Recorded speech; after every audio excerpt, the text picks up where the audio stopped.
Hi guys, welcome back to another video. This is going to be a weekly reading vlog. I'm really excited for this one because I think we're going to find some really good books in this video. So one of my major goals for 2025 was to branch out and read some more like indie published books or just like lesser well-known authors. We're all very familiar with the mainstream authors like Sarah J. Maas, Rebecca Yarros, every popular romance book author there is out there. And as much as I love reading those, and I will continue to read those types of books by those types of authors, I've just been wanting to branch out more because I can't help but think that there is a like lesser well-known book out there by a lesser well-known author that may be a 5-star read for me, and I'm not giving those books, those authors, any attention. And so one of my goals was to just try to discover some more lesser well-known authors, and that's exactly what we're going to do in this video. So I have actually already started a book. It is called Metal Slinger, and it is by Rachel Schneider. I think that's how you say her last name. This is her breakout romantasy novel, and it's on Kindle Unlimited. I was scrolling on my Kindle the other day trying to find a standalone fantasy book because I'm trying to finish a lot of the series that I'm in the middle of right now, but I love fantasy, so it's like I didn't want to start a new series, but I wanted to find something on the Kindle that was maybe just a standalone. Well, I ended up finding this series. Like I said, it's called Metal Slinger, and technically it is a standalone right now. The second book is coming out sometime in the near future, but I guess I'll give y'all a little like a backstory to what this is about. I'm 35% of the way through already, but there's basically a girl named Bryn, and she lives on this island in the middle of the ocean. She is a part of the Aloha people. I think that's how you pronounce it, but I'm honestly not sure. She's a part of the Aloha people, and this is a group of people that were banished to the sea by the Kenta people like decades or centuries ago, just a while ago. And the Kenta people live on the mainland. It's just a territory that's on the mainland. And one day, Bryn is a part of like the Coast Guard or whatever it's called in this book. And so she visited the mainland, and while she was there, she met this soldier who was a Kenta soldier, and he tried to accuse her of stuff. Either way, it's a long story, but they ended up getting back to the Aloha Island. I don't think that's what the island's actually called, but I don't know what it's called, so I'm just calling it that. Well, that soldier that she met on the mainland ended up coming to the island and telling Bryn, like, you need to come back with me. Like, I was trying to tell you this on the mainland, but you ran from me, but you are not who you think you are. Like, Bryn is not your real name. Your parents are actually alive, because she had thought her parents died in like a boat wreck or something when she was a kid.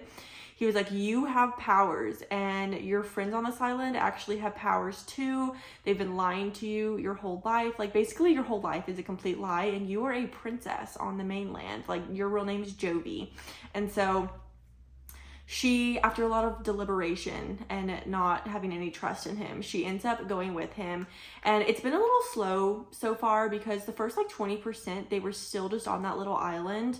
And now they're just on a boat. The last like 3 chapters have been them on a boat, and they're kind of lost in the middle of the sea right now. But it's definitely getting a little bit better. I think I was just getting really bored with them being on that small island, but because there was like no magical aspect to it, but it's definitely getting better now.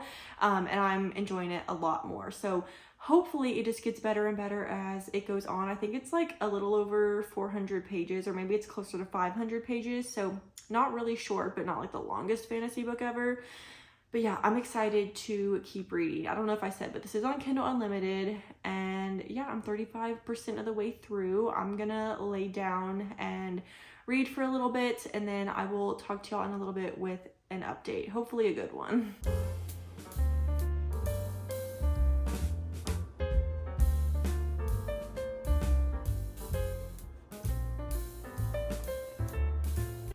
Okay, it's been a few hours since I have last talked to y'all. I've made a pretty big dent in this book. So I'm now, oh, I don't even have it on. Does anyone else, like on your Kindle, have to keep the bottom thing turned off to where it says the page number and the percentage? Because if I keep it on, I will just keep looking at the percentage after every page, and it makes the book feel like it takes forever. But I'm now 61% of the way through, which is chapter 38, and something happened. I am enjoying this book so much more than I was in the beginning. Like, I don't know if it's just like a change of pace, or, I mean, it definitely is a change of pace, but they've made it to Kenta, like Kenta territory. where, you know, they're now safe. It's where she's from. A crazy, crazy plot twist happened that I would have never seen coming, but I'm honestly really happy that it did. And I think it's going to take this story in a whole new direction, but it's getting a lot better. And all I want to do is read this book.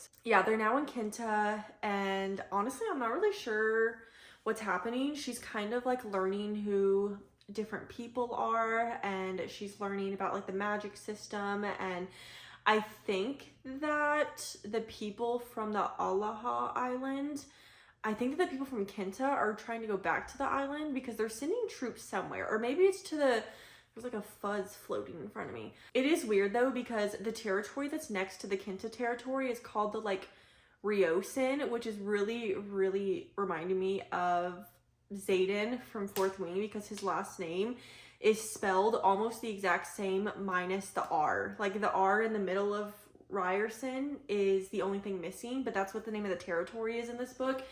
And it's confusing me a lot because I keep thinking that it's saying Ryerson or Riorson, however you pronounce Zayden's last name, and it's kind of throwing me off. But overall, I'm enjoying this book like 10 times more than I was 30% back in the book. So I'm so happy about that. The only thing that's a little weird about this book is sometimes the dialogue confuses me, because after one person will speak, it won't say like he said, she said, or like Jovi said, or Acker said, or like whatever. So sometimes I have to go back and reread a paragraph where like there's a lot of dialogue, because I won't understand who's saying what. That's the only like complaint I'm still having about it.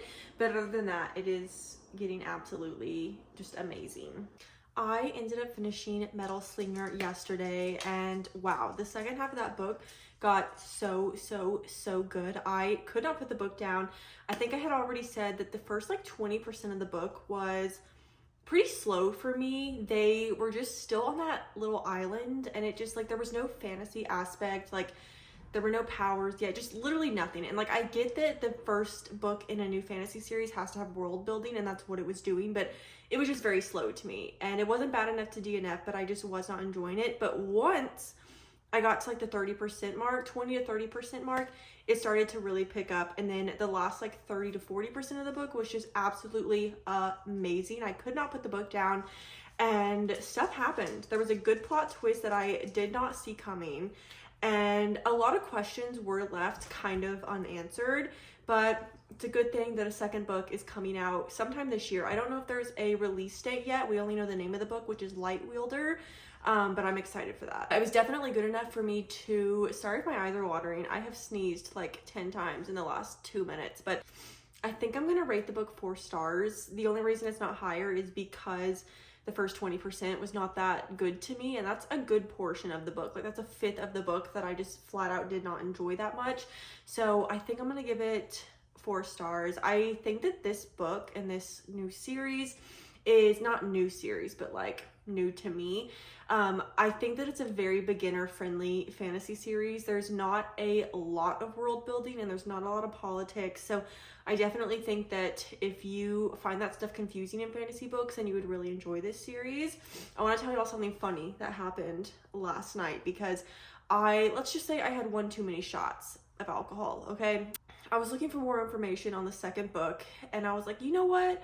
I really want a physical copy of this on my shelf, because I want to get more into having lesser well-known books on here. Like I feel like every single book that I have on my shelf right now, everyone and their mother would know what it is.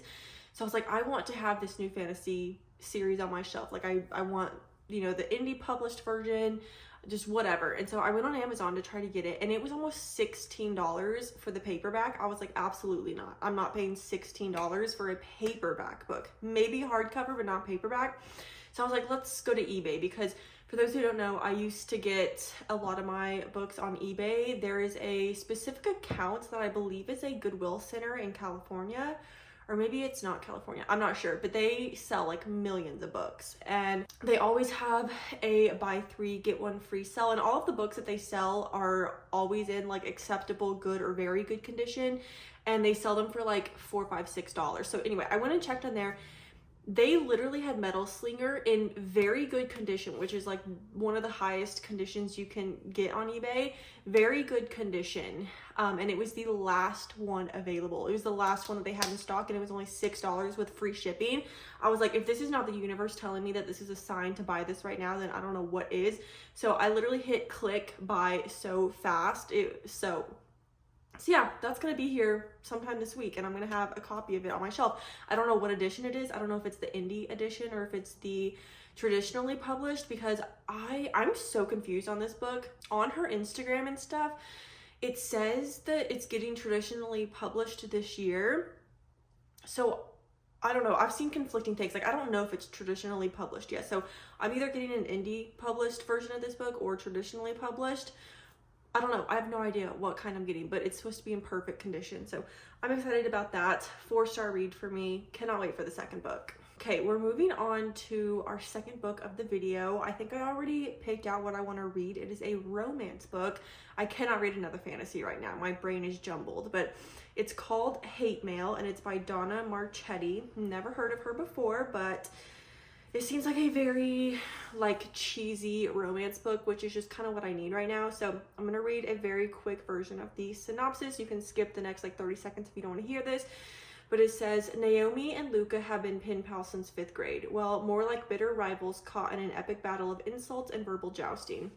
But what starts as a hilarious chain of hate-filled letters slowly develops into a friendship spanning coasts and years. That is until one day years later when the letters suddenly stop. It's been 2 years since Naomi last heard from Luca. 2 years since the letter that changed everything. But when a new envelope turns up out of the blue at her desk at the local news station, Naomi is determined not to let Luca have the final word. It's kind of giving like Divine Rivals lore, because in Divine Rivals, they're like pen pals and they like write to each other on the typewriter. And that's kind of what they're doing in this. So I think I'm gonna go with this. It just seems like a very Hallmarky type of romance book, and it's only like 385 pages, so hopefully I can fly through this and just kind of like clean my palette from all of the fantasy books I've been reading. So we're gonna start this, and yeah, I'm gonna download it, start reading, and I'll talk to y'all in a little bit.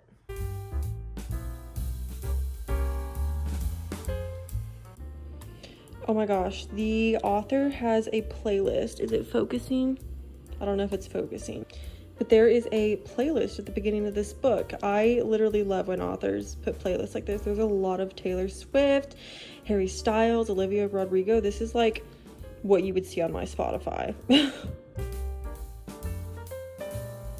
It's been a few hours since I have last talked to y'all, or really since I've started this book. And oh my God, as soon as I was going to click the Kindle screen, it like went to the lock screen. I'm at 25%, which is page 93 in chapter 10, and I'm enjoying it so far. It definitely does have that very cheesy aspect to it. So basically we have Naomi and we have, what is his name? I cannot think of what the main guy's name is right now. So we have Naomi and Luca, and it is now like 20 years later, but when they were in 5th grade, they were paired up to be pen pals. Naomi lived in Oklahoma and Luca lived in California, and they were 5th grade pen pals, so like their classrooms swapped letters, and they pretty much right off the bat were very like, they were like playfully bullying each other, just like being mean for no reason, and that's where it comes in very cheesy, because like the stuff they're saying in these letters, I'm like, why are y'all being so mean to each other? But that was just their thing. Like they just acted like that, and they wrote for each other years and years and years on after that, and still just kind of kept up that same like bickering back and forth. It was like their way of flirting kind of. And then I guess Naomi had sent something and he had never responded, and she's never been able to find him since then, like in these last 2 years. And she one day at work got a letter from him, and he's kind of like back to writing her now, but she's frustrated because he's not including a return address, so she can't write back to him. So he's like taunting her, and she's now, her and her friend flew, she lives in Miami now, but she flew to California with her friend to try to find Luca, like visit his old neighborhood from like his first return addresses back in 5th grade, which is very odd, because who just picks up their life, not like picks up their life, but like who just is like, yep, we're gonna book a plane ticket across the country to go try to find my pen pal guy who I haven't talked to in 2 years. Like I've never met him in real life, don't know what he looks like. Like that's a little unrealistic. But Yeah, just like a cheesy Hallmark, just very easy to read book. I feel like I'm flying through it because a lot of the pages, whenever it gets to them like writing the letters back and forth, the pages are just filled with letters and they're like spaced out more and they're just like not a lot of text. So I feel like every 2 seconds I'm just like next page, next page. So I feel like I'm flying through this, but I'm enjoying it so far. Don't think it's going to be anything crazy like a 5-star read, but it's just like cute to like cleanse my palate.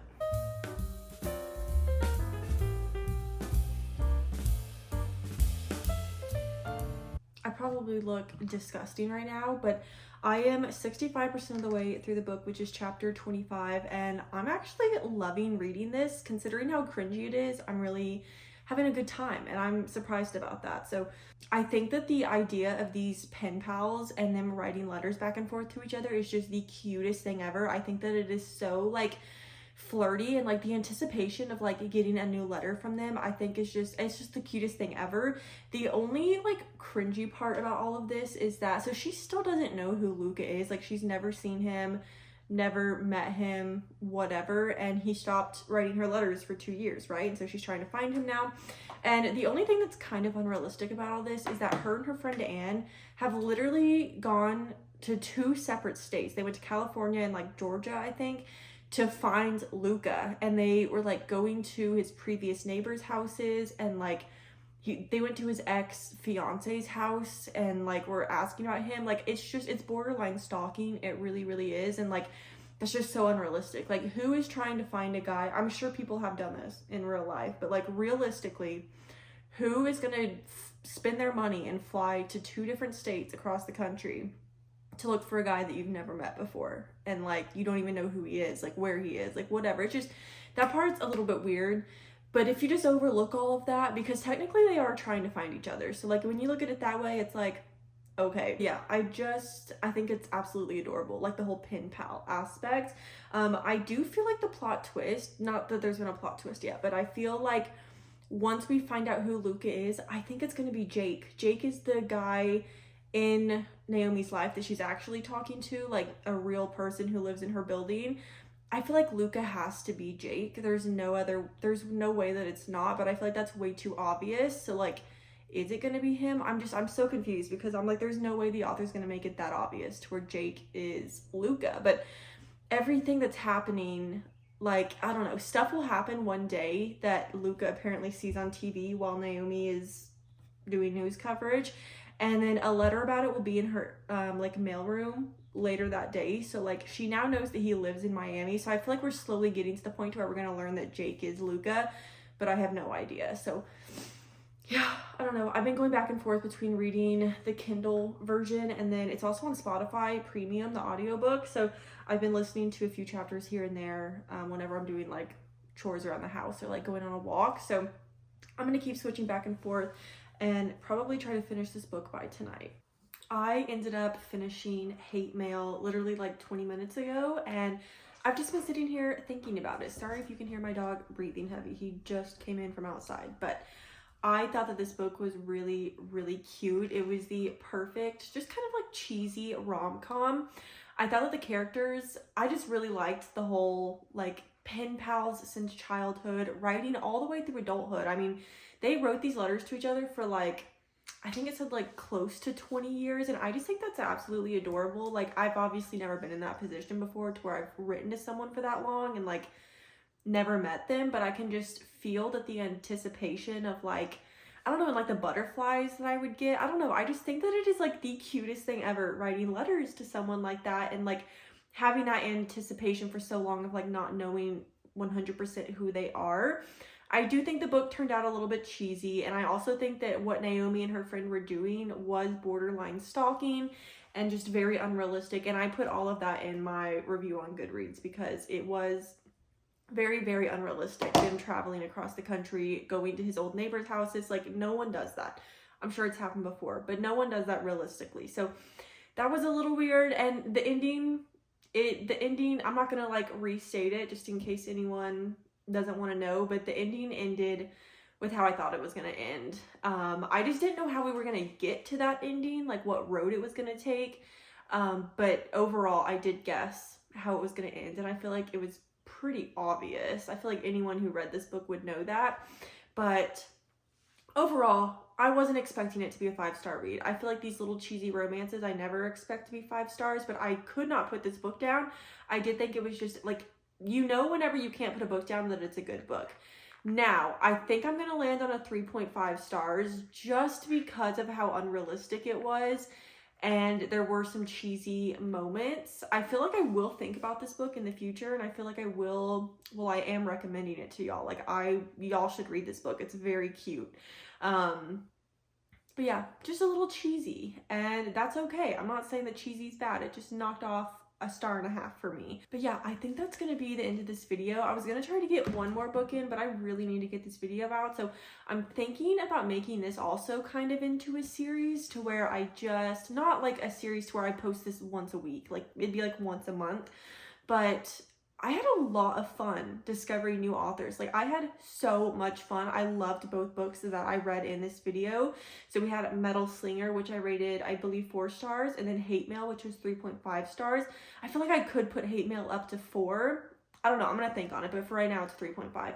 But overall, I loved both books that I read. I thought that this was so fun, and I want to continue to read more lesser well-known authors in the future. I'm gonna keep doing it. And yeah, I just really hope that you guys enjoyed this video. Let me know down in the comments if you want to see more videos like this, like maybe a few more in like a little series.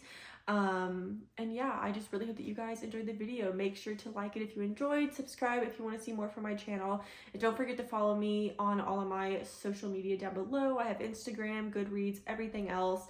And yeah, I love you guys so much, and I will see you in the next video.